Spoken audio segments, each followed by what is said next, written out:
Ayan, start na tayo ng Christmas shopping. At ito parang Christmas tree na tayo. Ito na ang pudding at ang Christmas cake. Ito yung Christmas cake na pang dessert tuwing Christmas. So ito ang ating lunch.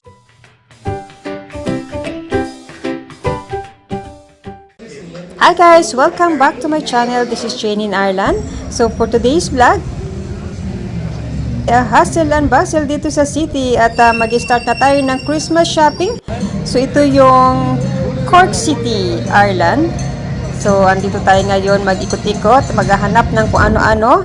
At sa ngayon, kukunti pa lang ang tao kasi tanghali pa lang. Isahan na natin kasi maya-maya niya dadagsa na ang tao dito sa city kasi ito na yung time na mag-rush shopping. So ayan, bago kami mag-window shopping, syempre kakain muna kami kasi tanghali na dito. So nandito tayo sa restaurant Wabi Sabi. Kasama ko pa rin si Kelsey, ang aking ka-date for today. So nag-order pa rin si Kelsey ng kanyang fried rice na favorite niya ang fried rice dito. Kaya hindi kami makalis-alis sa ibang restaurant dahil ito palagi ang hinahanap niya tuwing nandito kami sa city.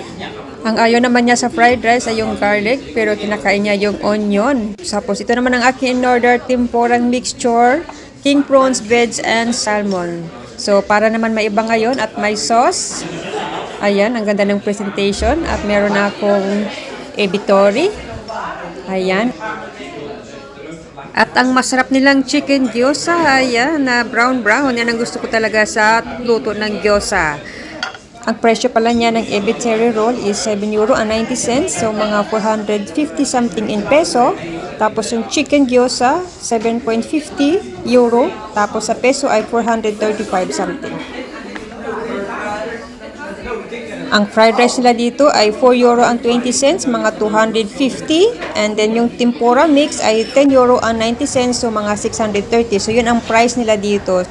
So ayan, after lunch, maghahanap na tayo ng pang giveaway, mga ideas na ibibigay nyo sa mga family and friends nyo.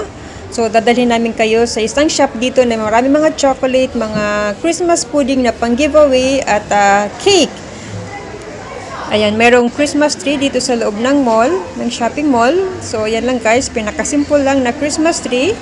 So yan, hindi bongga. So ito na yung mga chocolate na pang gift nyo, giveaway, mga ideas. Ang cute nga oh. Teddy bear, so ayan, mga Ferrero. So yan yung mga gift ideas para nitong Christmas. So naghahanap na rin ako para pamigay ko sa mga family and friends ko. Ayan, mga celebration. So yan yung mga ideas na pamimigay nitong Christmas. Pag Christmas talaga, lahat lumalabas yung mga chocolate na yan. Kaya talagang dahan-dahan lang sa mga may diabetic kasi delikado. So yan, may mga Cadbury, ayan para sa mga kiddos. Ayan. So ganito dito sa Ireland, pag Christmas lumalabas na yung mga chocolate na yan, mga cakes na yan, mini pudding, may ginger pa. Ayan, lots of mga goodies talaga. Ayan ang Christmas cake. So yan yung mga talagang hinahanda nila pag Christmas dessert. Ayan, meron talaga yan sa table nila yung mga Christmas pudding. So ayan, maliban sa mga dessert na yan, yung talagang traditional food talaga ng Ireland pang Christmas, nandyan na yung roast turkey. Ayan, yan talaga yung attraction nila. Yan, mince pie, yan, kasama din yan sa dessert. At boiled ham, roast potato, ayan, yan yung mga hinahanda talaga nila dito. At syempre, meron ding gingerbread. So nandito na tayo sa labas at ang cute ng teddy bear dito. At ito, nagpapa-picture dito si Kelsey. So, yan yung sa loob ng mall na yan, shopping mall. So, ayan, ang cute oh. Tapos, merong present dyan sa loob. Yan, mga gifts. Ayan, gumagalaw yung teddy bear. Siyempre, pag may handaan, meron ding cracker.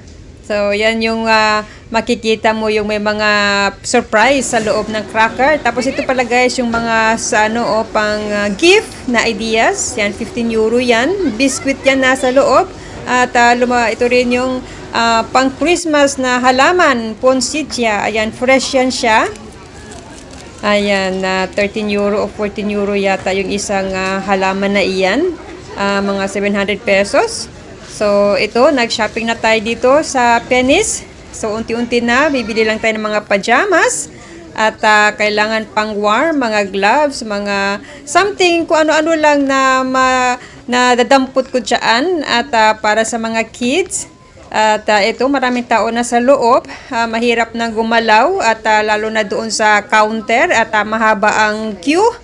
So, basta continue lang. Mahirap talaga pag rush shopping na nakapag-shopping na ba kayo dyan? Comment down below saan ba kayo na area, saan bang location nyo mga OFW at ako nandito sa Ireland. So, Merry Christmas sa inyo in advance. So, ito at parang hindi na gumagalaw at meron ng tao sa likod kung saan na.